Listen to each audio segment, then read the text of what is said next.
ससुराल में चूना। लालचंद त्रिपाठी अपनी बेटी कुसुम के लिए वर तलाश कर रहे थे। वैसे तो लालचंद जी बड़े खुले विचारों वाले व्यक्ति थे, लेकिन फिर भी बार बार घर पर लड़के वालों को बुलाकर बिटिया का तमाशा बनवाना उन्हें कुछ उचित नहीं लगता था। इसलिए जब गांधी चौक में रहने वाले सूर्यकांत के यहाँ से उनकी बिटिया के लिए रिश्ता आया तो उन्होंने लड़के वालों को अपने घर पर बुलाने की जगह बाहर रेस्टोरेंट में मिलने का डिसाइड किया। देखिए भाई साहब, हमारी तरफ से तो हाँ ही समझिए, लेकिन रिश्ता पक्का करने से पहले एक बार हम आपके घर आना चाहेंगे। ऐसे घर परिवार देखे बिना तो रिश्ते तय नहीं किए जा सकते ना। जी जी भाई साहब, स्वागत है आपका। आप लोग कल ही अपनी बिटिया के साथ हमारे यहाँ पधारिए। और भाई, बिटिया दे रहे हैं आप अपनी, आपको पूरा अधिकार है सब कुछ देख समझ कर तय करने का। सूर्यकांत जी के निमंत्रण के बाद अगले ही दिन लालचंद अपनी बेटी और पत्नी को लेकर उनके यहाँ पहुँच गए थे। देख रहे हैं जी, कितना बढ़िया बना रखा है 3 मंजिला घर। सच में कुसुम तो बड़ी किस्मत वाली है बेटा, खूब राज करना यहाँ। बाहर से किसी राजमहल सा सुंदर दिखने वाला त्रिपाठी निवास अंदर पहुंचते ही कुछ और ही कहानी कहने लगा था। दरवाजे से अंदर जाने पर एक बड़ा सा हॉल था जो किचन और बाकी कमरों से भी कनेक्ट होता था। हॉल में अंदर एक पुराना सा सोफा पड़ा हुआ था और जगह जगह से दीवारों से प्लास्टर पपड़ी बनकर फूला हुआ था। अरे बेटा, ये कहाँ आ गए हम? बाहर से देखने में तो लग रहा था कोई राजमहल है, अंदर की हालत तो झुग्गी झोपड़ी से भी बुरी है। मैं ऐसे टूटे फूटे घर में अपनी बिटिया की शादी नहीं करने वाला। अरे पापा, अब यहाँ तक आ ही गए हैं तो अंदर चलकर देख ही लेते हैं ना। कुछ देर तक औपचारिक बातें करने के बाद लालचंद जी और उनकी बेटी कुसुम को दीपक काफी पसंद आ गया था। वैसे लड़का तो मुझे भी बहुत पसंद आया है, पर इनके घर की हालत देखकर समझ में नहीं आ रहा कि करे तो क्या करे। लालचंद धीमी आवाज में अपनी पत्नी और बेटी से बात कर रहे थे कि तभी टेबल पर रखी चाय और नाश्ते में ऊपर से पपड़ी बनकर चूना गिर पड़ता है। अरे रे रे, ये क्या हुआ? सारा चाय नाश्ता बर्बाद हो गया। अरे नहीं नहीं बहन जी, इसमें बर्बाद होने वाली क्या बात है। हमारे चाय नाश्ते में तो रोज ही चूना गिर जाता है। अरे अब आखिर कितने दिन तक खाने की बर्बादी करेंगे? हम लोग तो ऐसे ही झाड़ कर खा लेते हैं, आप लोग भी खा लीजिए। अरे बहन जी, कैसी बात कर रहे हैं आप? ये चूना है, कोई मिल्क पाउडर नहीं है जिसे झाड़ कर आप लोग खा लेंगे। आपको समझ में भी आ रहा है ये सब कितना खतरनाक है? नहीं नहीं, मुझे इस घर में अपनी बेटी का रिश्ता नहीं करना। कल को आप लोग मेरी कुसुम को भी यही चूने वाला खाना खाने के लिए मजबूर करेंगे। अरे बड़े नाजों से पाल कर बड़ा किया है मैंने उसे। अरे नहीं नहीं पापा जी, अब नाराज मत होइए, ऐसी कोई बात नहीं है। हॉल की मरम्मत हम लोग कराने ही वाले हैं, बस कुछ अड़चन की वजह से काम रुका हुआ है। शादी से पहले हम लोग हॉल की पूरी मरम्मत करवा देंगे। हॉल को छोड़िए, चलिए मैं आपको अपना घर दिखा लाता हूँ। बस हॉल में ही थोड़ा सा काम बाकी है, बाकी पूरा घर हमारा ऐसा बिल्कुल भी नहीं है। आप हमें गलत समझ रहे हैं। दीपक के बार बार कहने पर लालचंद जी बाकी का घर देखने के लिए दीपक के साथ चल पड़ते हैं। दीपक एक एक करके उनको घर के सारे कमरे दिखाता जा रहा था। बेटा मानना पड़ेगा, घर तो वाकई काबिले तारीफ है आपका। Fall ceiling, velvet paint, wooden work सब कराया हुआ है। लेकिन एक बात हमारी समझ में नहीं आई, जब पूरा घर इतना मेंटेन्ड है तो हॉल की हालत ऐसी क्यों कर रखी है भाई? ऐसी क्या दुश्मनी है उससे आपकी? अरे पापा जी, वो क्या है ना कि सबने अपनी अपनी पसंद के अनुसार अपने अपने कमरे तैयार करवा लिए, लेकिन हॉल में कोई ज्यादा बैठता नहीं ना, इसलिए उसके ऊपर किसी का ध्यान ही नहीं गया। लेकिन आप बिल्कुल फिक्र मत करिए, शादी से पहले ये हॉल एकदम चकाचक हो जाएगा। कुछ देर के बाद लालचंद वापस अपने घर को जाते हैं। पापा, मुझे दीपक काफी समझदार और फ्रेंडली लगे, मुझे ये रिश्ता पसंद है, आप हाँ कर दीजिए ना। अरे बेटा, मुझे तो लीचड़ लग रहे हैं ये लोग। अरे हॉल ही तो घर की शान होती है। गरीब आदमी भी अपने घर के हॉल को अपनी हैसियत के अनुसार सजा कर रखता है, और इन लोगों के पास पैसों की कोई कमी ना होने पर भी बैठक की ऐसी हालत बनाकर रखी हुई थी। अरे पापा, बैठक का चूना देखकर रिश्ते पक्के होंगे या लड़की का चरित्र? मुझे दीपक अच्छा लगा, आप बात पक्की कर दीजिए बस। बेटी के कहने पर ना चाहते हुए भी लालचंद दीपक के साथ उसका रिश्ता पक्का कर देते हैं। शादी में बस कुछ ही दिन का समय है, जल्दी से इस हॉल का काम खत्म करवा देते हैं माँ। मैं आज ही 2 मिस्त्री भेजूंगा, आप उनसे पूरे काम का एस्टिमेट ले लेना। अच्छा ठीक है बेटा, मैं ले लूंगी। कुछ देर बाद 2 मिस्त्री आते हैं और पूरे कमरे में घूमकर अच्छे से उसका मुआयना कर लेते हैं। आंटी जी, बड़ी हालत खराब है आपके कमरे की। कितने साल से पेंट नहीं करा है इसमें, और पूरा प्लास्टर फूल गया है। पहले इसका ये पुराना प्लास्टर गिराएंगे, फिर नया प्लास्टर लगाकर आपकी दीवारें और छत तैयार करेंगे। सीलन भी है दीवारों में, इसलिए इस पर सीलन रोकने वाला वार्निश करके प्राइमर का 2 कोट होगा। 2 कोट पीओपी और फिर 2 कोट पेंट। हफ्ते भर का काम है। हमारी मजदूरी मिलाकर इसमें कम से कम 50,000 का खर्चा आएगा। क्या कहा? 50,000? अरे अभी तो तू 50,000 बता रहा है, एक बार काम छिड़ जाए तो तुम लोग 2 गुने पैसे लगवा देते हो। मैं क्या जानती नहीं हूँ तुम लोगों की आदत है? ना ना ना, मैं किसी हालत में इतने पैसे इस हॉल में काम करने के लिए नहीं खर्च करने वाली। जैसा है वैसा ही ठीक है, तू जा, मुझे कोई काम नहीं करवाना। शाम के समय माँ, मैंने मिस्त्री भेजा था, क्या बताया उसने? कल से काम करने के लिए आ रहा है ना? अरे भगा दिया उसको मैंने। 50,000 का खर्चा बता रहा है इस जरा से कमरे में। और इन मिस्त्रियों की ना आदत मैं खूब जानती हूँ। अभी 50,000 बता रहा है, एक बार काम शुरू हो गया तो 36 तरह के और खर्चे बताएंगे। मेरे पास इतना फालतू पैसा नहीं है, कोई जरूरत नहीं है इस हॉल में पैसा लगाने की। अरे माँ, इस हॉल की हालत तो देख लो। मेरा रिश्ता टूटते टूटते बचा है आपके इस चूने वाले हॉल की वजह से। कम से कम अब तो इसकी हालत सुधारने दो।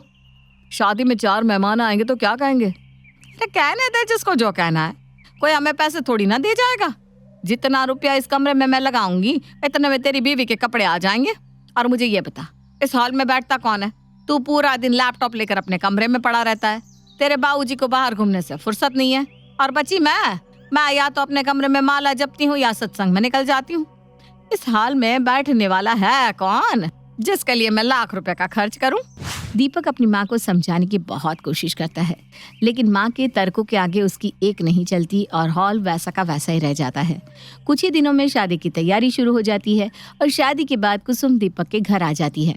दीपक, आपने तो वादा किया था ना, शादी होने तक आप इस कमरे का हुलिया सुधरवा देंगे, लेकिन अभी भी ये तो वैसे ही बुरे हाल में दिखाई दे रहा है। अरे यार, क्या बताऊं, मम्मी है ना, अपने आगे किसी की चलने ही नहीं देती। उनको ऐसा लगता है कि हॉल को ठीक करने में पैसा खर्च करना पैसे की बर्बादी है, क्योंकि हॉल में कोई बैठता नहीं है। ये क्या बात हुई दीपक?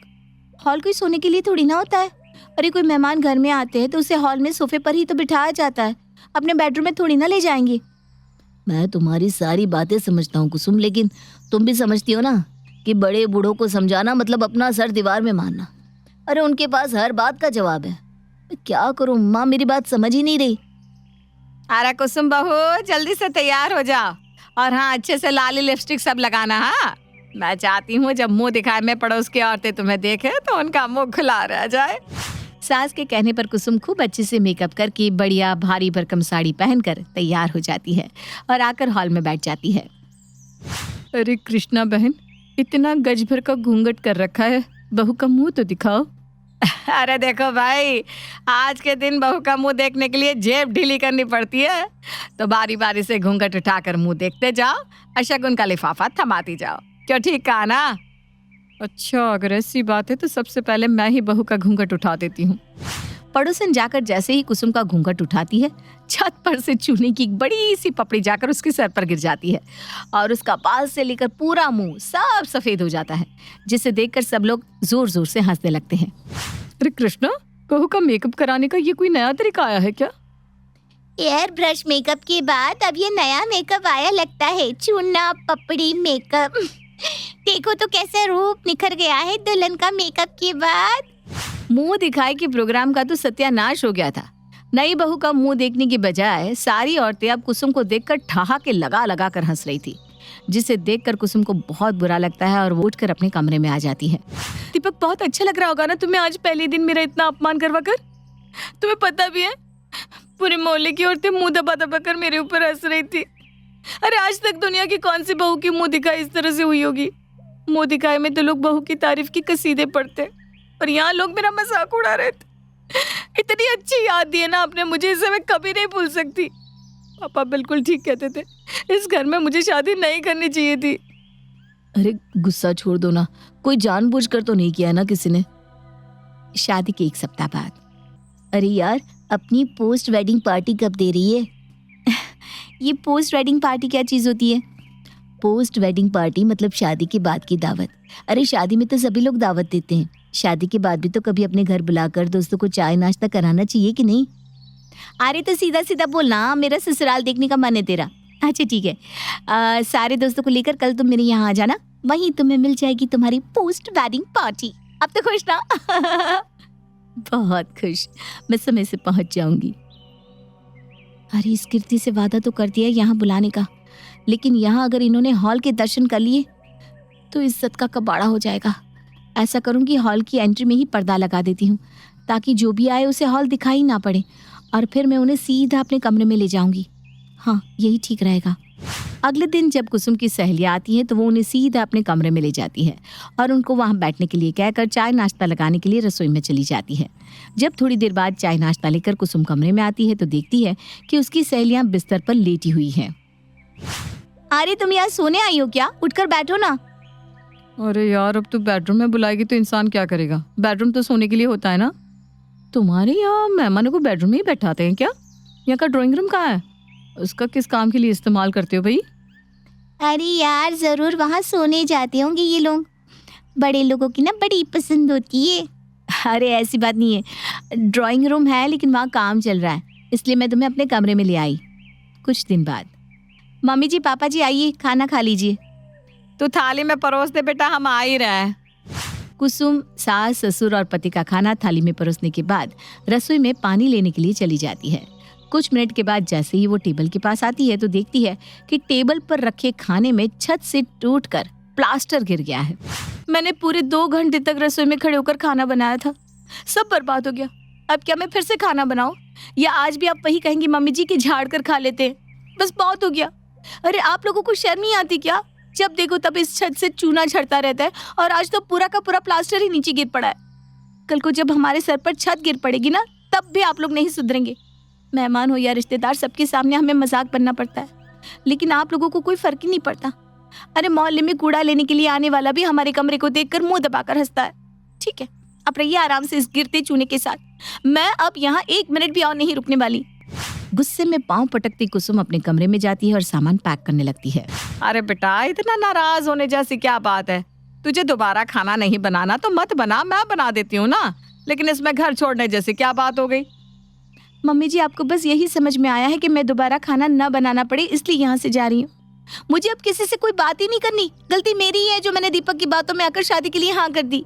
कुसुम अपना बैग उठाकर अपने मायके चली जाती है। अरे बेटा, क्या हुआ ऐसे अचानक? तू यहाँ दामाद जी नहीं आए तेरे साथ?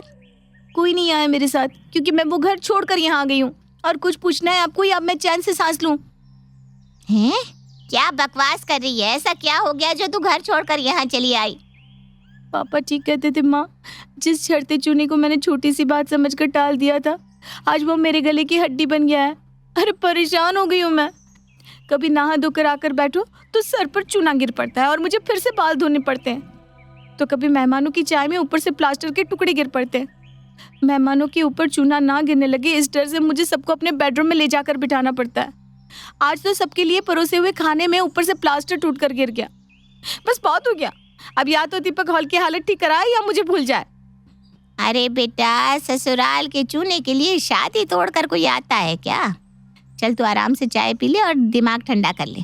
उसके बाद तेरे पापा तुझे वापस छोड़कर आ जाएंगे। अरे मम्मी, आपको समझ में नहीं आ रहा क्या? मैंने डिसाइड कर लिया है, अगर वो लोग उस हॉल की मरम्मत नहीं कराएंगे तो मैं भी ससुराल वापस नहीं जाऊंगी। कुछ देर में दीपक तक ये खबर पहुंच जाती है कि कुसुम घर छोड़कर अपने मायके चली गई है और वो उसे समझाने के लिए मायके जाता है। अरे यार कुसुम, ये क्या बात हुई? मैंने वादा किया था ना कि मैं हॉल ठीक करा दूंगा, फिर तुम्हें घर छोड़कर आने की क्या जरूरत थी? आप तो बस रहनी तो दीपक, आपकी बातों पर ही भरोसा करके मैंने शादी के लिए हाँ कर दी थी, लेकिन आपने अपना वादा नहीं निभाया और अब तो शादी को 3 महीने हो गए हैं। आप रोज आज कल परसों कहकर बात को टालते रहते हो और रिपेयरिंग का काम शुरू भी नहीं करा रहे हो। अरे मैं 24 घंटे बेडरूम में नहीं बैठ सकती यार। मेरा मन करता है थोड़ी देर हॉल में बैठकर टीवी देखूं, थोड़ा मूड चेंज करूं, लेकिन हमें तो काले पानी की सजा हुई है ना। हम तो कमरे से बाहर निकल ही नहीं सकते, और अगर गलती से निकल जाओ तो यही डर लगा रहता है कि जाने कब और कहां से सर पर चूना और सीमेंट टपक पड़े। लगता है अब की बार को समय से मानने वाली नहीं है। अरे क्या इज्जत रह जाएगी मेरी अगर किसी को पता चल गया कि इस झड़ते चूने के कारण मेरी बीवी मुझे छोड़कर चली गई है। अब चाहे माँ नाराज हो या घर सर पर उठाया, मैं हॉल रिपेयर करा कर ही रहूंगा। माँ, मेरी मिस्त्री से बात हो गई है, वुडन वर्क और फॉल सीलिंग मिलाकर 1 लाख में बात तय हो गई है। 10 दिन में सब काम हो जाएगा। और हाँ प्लीज, अब भगवान के लिए पैसों का रोना शुरू मत कर देना। जितना भी खर्चा आएगा मैं दे दूंगा, बस अब ये काम हो जाने दो। कुसुम का छोड़ा हुआ ब्रह्मास्त्र एकदम सही निशाने पर लगा था। हॉल की रिपेयरिंग अगले दिन से ही शुरू हो जाती है और 10 दिनों के अंदर चूना ससुराल से बाहर हो गया था और बहुरानी अंदर।